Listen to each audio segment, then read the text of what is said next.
Alright, di studio sekarang ni kita ada finalis ceria Aistar.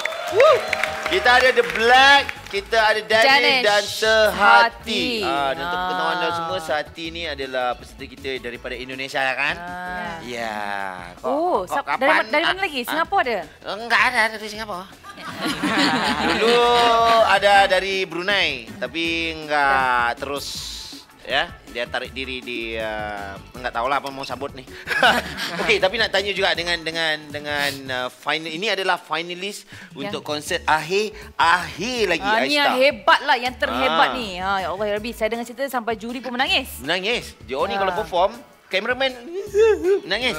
Tak boleh tahan, memang sedih gilanya. You should tengok dia orang punya performance. I will. Tapi nak tahu juga apa perasaan korang masa hari tu dengan Abang Nabil kan dah final. Tapi tiba-tiba ada final lagi, akhir lagi. So, masa tu korang terperanjat terkejut ke macam okey je lah. Macam, ada lagi cantik ke macam mana? Tuhan je lah yang tahu. Oh, itu nampak. Jawapan dia. Macam mana? Buat program Islam kau. Tuhan je dah tahu. Senang tu dia jawab. Ya, gimana? Gimana perasaannya kita itu Perasaannya terkejut pertama kali. Terkejut ternyata ada babak akhir lagi. Babak akhir lagi. Jadi udah prepare untuk yang akhir lagi? Belum. Danish dah prepare dah untuk akhir lagi? Saya sebenarnya belum ada lagi preparation lah, still in training lah.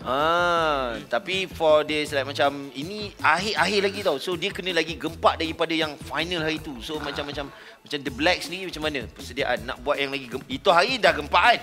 Ini kena lagi gempak daripada itu. Macam mana persediaan? Masih dalam proses lah.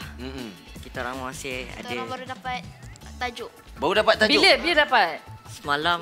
Atau Nak perform ni? Perform Jumaat ni. Jumaat ni. Agak hari dah limited Selasa dah. Oh ya Allah. Allah. Takut I pula Instagram untuk diorang. Macam ni lah kita cancelkan je lah yang. Betul.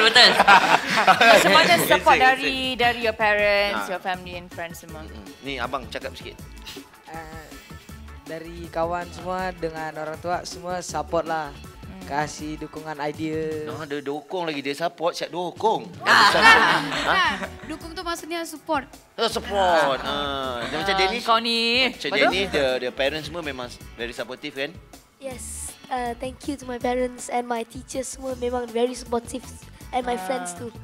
Antara kelebihan anak-anak kita ni macam diorang ni Danish tahu macam Sehati boleh buat beatbox, main instrumen, tahu dia orang main angklung apa semua. Macam-macam dia boleh main. Kita dengar sikit. Mungkin beatbox a bit. Beatbox.